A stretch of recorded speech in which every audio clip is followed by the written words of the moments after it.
เคครับก็สวัสดีท่านผู้ชมทุกท่านนะครับสำหรับในตอนนี้นะครับผมก็จะมาสอนทุกคนแฮกเกมScory นะครับซึ่ง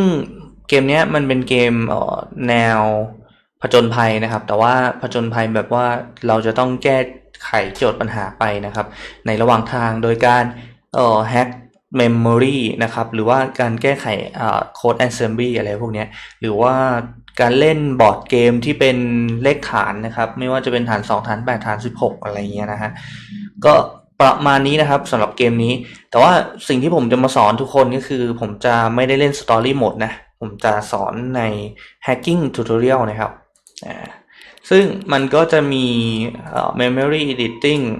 แล้วก็ hex editing แต่ว่า pointer กับ assembly ตัวนี้มันไม่ขึ้นฮะแต่ก็ไม่เป็นไรนะครับแต่ว่า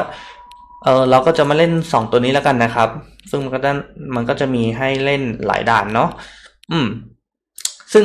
คลิปนี้เป็นคลิปแรกนะครับแล้วก็เดี๋ยวผมคิดว่าผมจะทำต่อเนื่องไปนะครับหลายๆ EP เนาะแบ่งเป็น EP นี้ก็จะเป็นตอนนี้นะครับกับบอสตัวนี้ EP หน้าก็เป็นบอสตัวอื่นอะไรเงี้ยนะครับโอเคทีนี้เราก็เข้าไปในตัวของโหมดของโหมดของ Memory Editing นะครับแล้วก็ตัวนี้นะครับเกมนี้ก็แค่เดินไปเดินมานะครับจะใช้ลูกศรเดินก็ได้กระโดดก็ได้อะไรเงี้ยนะหรือว่า WASD ก็ได้นะครับในการควบคุมซึ่งในด่านนี้นะครับเขาให้เรายิงตัวมิสไซล์นะครับใส่ตัวมอนเตอร์นะกด V นะครับเห็นไหมมันก็จะยิงไปแล้วก็ทำดาเมจกับมอนเตอร์ไปเรื่อยๆนะครับแต่พอมอนเตอร์ใกล้ตายนะครับมันก็จะฮีลตัวเองนะฮีลตัวเองเห็นไหมให้เลือดเต็มเพราะงั้นเราก็จำเป็นที่จะต้องแก้ไขค่าเลือดของมอนเตอร์นะครับเพื่อให้เราฆ่ามอนเตอร์ตัวนี้ได้นะโอเคสิ่งที่ผมจะใช้นะครับก็คือตัวโปรแกรม Cheat Engine นะครับเป็นโปรแกรมที่จำเป็นต้องใช้เลยแหละนะสำหรับการแฮกนะครับทีนี้อย่างที่ผมเคยสอนไปนะครับใน Cheat Engine เบื้องต้นนะในชีตในคู่มือ Cheat Engine นะครับก็อันดับแรกเนาะเราต้องเลือก Process Game ก่อนนะครับกดเลือก Process Game นะครับแล้วก็เลือกตัว Scory ตัวนี้นะครับทีนี้เราจะค้นหาค่าเลือดของมอนเตอร์นะครับซึ่งตอนนี้มันมีตัวเลขบอกเนาะว่าเฮ้ยตอนนี้เลือดของมอนเตอร์มันมีอยู่เท่าไหร่นะครับซึ่งมันมีอยู่100นะครับเรารู้อยู่แล้วเนาะเพราะงั้นเราก็จะเลือกเป็น extract value นะครับส่วน value type นะครับผมจะเลือกเป็น 4 byte ไว้ก่อนละกันถ้าเกิดหาไม่เจอแล้วก็ค่อยเปลี่ยนเป็น float เป็นอะไรไปนะครับผมจะเลือกเป็น100นะครับแล้วก็ first scan ไปโอเคมันเจอ976ค่านะครับเพราะงั้นเราจะต้องทำให้ค่าเลือดมันเปลี่ยนแปลงก่อนนะครับก็ยิงไปนะครับทีนี้มันก็จะมี2แบบนะครับเมื่อกี้เห็นไหมว่ามันขึ้น-14ใช่ไหมกับเลือดมันเหลือ86นะครับเพราะงั้นเราเลือกได้นะครับเราเลือกได้ว่าเราจะเซิร์ชแบบต่อไปแบบไหนนะครับระหว่างเรารู้ค่าเลือดอยู่แล้วเราก็กรอก86แบบนี้ก็ได้เหมือนกันหรือว่าเราจะเลือก decrease value by นะครับเมื่อกี้มันลดไป14ใช่ไหม14หน่วยเราก็เลือกแบบนี้ได้เหมือนกันนะครับเดี๋ยวผมเลือกเป็น decrease value by ให้ดูก่อนละกันนะครับแต่จริงๆเราใช้ extract value มันน่าจะง่ายกว่านะคือเรารู้ค่าเลือดตอนนี้อยู่แล้วว่ามันเป็น86นะครับเพราะงั้นมันง่ายกว่าแต่ว่าผมจะยกตัวอย่างให้ดูแล้วกันทำให้ดูเนาะ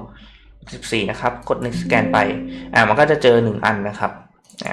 เจอแล้วอันนี้แหละที่เป็นค่าเลือดของมันเราอาจจะเทสดูอีกทีก็ได้นะครับยิงไปเห็นไหมก็เหลือ72นะครับแบบนี้นะเราอาจจะแก้ไขค่าให้มันเหลือ1อะไรเงี้ยก็ได้เหมือนกันนะเห็นไหมเลือดของมอนเตอร์ก็เหลือ1เรายิงอีกทีนึงไม่ตายนะครับแต่ว่าแล้วเราแก้ให้เป็น0ได้ไหมตายเลยเห็นไหมทีนี้ก็ผ่านด่านแล้วเนาะทีนี้ผมขอเล่นอีกทีหนึ่งไม่แน่ใจว่าไอตัว address นี้มันยังใช้ได้อยู่ไหมเดี๋ยวเทสดูนะครับยังใช้ได้อยู่เนาะทีนี้ผมจะสอนอีกแบบหนึ่งก็คือว่าจะใช้ตัว code injection นะครับในการแก้ไขสคริปต์หรือว่า แก้ไข Assembly ของมันนะทีนี้ผมจะแก้ไขโค้ด Assembly ของมันผมก็คลิกขวานะครับแล้วก็ไปค้นหานะครับว่าตัวไหนที่มันกำลังมีโค้ดตัวไหนบ้างที่กำลังไปเขียนค่าเลือดอยู่ณตอนนี้นะครับผมก็ยิงเข้าไปผมเจอโค้ดตรงนี้นะครับผมก็จะเปิดไปดูเนาะว่าไอตัวโค้ด Assembly เนี่ยมันคืออะไรนะมันทำงานยังไงเนาะผมก็ดูนะครับเดี๋ยวขยายนิดนึงแล้วกันโอเคตัวนี้มันน่าจะเป็น static address นะผมคิดว่านะเดี๋ยวผมมันน่าจะใช่แหละแต่ว่าใน Cheat Engine มันแสดงเป็นชื่อของฟังก์ชันนะครับEAX เนี่ยมันก็คือค่าเลือดนะครับถ้าดูตรงนี้นะ EAX นะครับถ้าดูตรงนี้นะครับ EAX นะครับมีค่าเท่ากับ49เนาะซึ่ง49ในเลขฐาน16เนี่ยมันมีค่าเป็นเท่าไหร่นะครับเราก็มาลองแปลงดูนะครับ49นะครับก็คือ73นั่นเองในเลขฐาน10นะครับทีนี้เราก็แก้ไขโค้ดได้นะว่าอาจจะโจมตี1ครั้งให้ลดทีละ50อะไรเงี้ยทำแบบนั้นก็ได้เหมือนกันเนาะนี่ก็เดี๋ยวผมทำให้ดูนะสร้างเทมเพลตนะครับแล้วก็ code injection แล้วก็อันนี้เป็น original เนาะมันก็จะทำที่ original code ก่อนแล้วก็มาทำที่ new mem ซึ่งผมจะเขียนโค้ดลงไปใน new mem นะครับแล้วก็ copy มาเลยแล้วกันผมจะให้มันลดทีละ50หน่วยนะครับใส่ชาร์ปเข้าไปให้มันแปลงเป็นเลขฐาน10ให้เรานะแต่ถ้าเราไม่ได้ใส่ชาร์ปอย่างเงี้ยเราต้องใส่เป็นเลขฐาน16นะครับก็คือถ้า100ใช่ปะ100ก็คือ64นะครับเราก็ใส่64แบบนี้อะไรเงี้ยหรือว่า50เป็นเท่าไหร่50ก็คือ32นะครับเราก็ต้องใส่แบบนี้นะครับเป็นเลขฐาน16เนาะโอเคแล้วก็ assign to sheet table ไปโอเคประมาณนี้แล้วก็ผมจะกด active script ที่ผมสร้างขึ้นมากด follow ไปดูก็ได้นะครับอันนี้ก็จะเป็น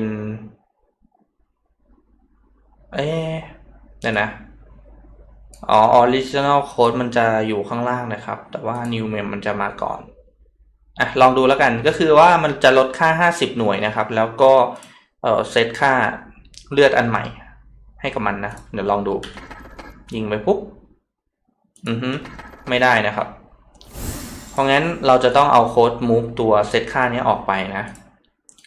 ก็มาแก้ไขนะครับคอมเมนต์ออกไปเลยก็ได้นะคอมเมนต์ออกไปตัว original code มันก็จะไม่ทำงานนะครับ active ใหม่เห็นไหมมันก็จะมีแค่โค้ดซับของเรานะครับทีนี้ก็ยิง1ทีนะครับลดไปแล้ว50นะครับยิงอีกทีนึงนะครับลด50นะครับเห็นไหมจบเกมนะครับผ่านด่านแล้วนะก็สำหรับคลิปนี้ก็มีเพียงเท่านี้นะครับก็ฝากกดไลค์กดแชร์กด Subscribe ให้ด้วยนะครับแล้วเจอกันใหม่ในคลิปหน้าครับ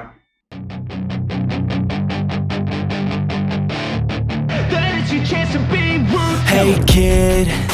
don't ever let them get inside your head. They'll tell you what to do in life instead of everything you know that you could get. Don't let them guide your life towards regret.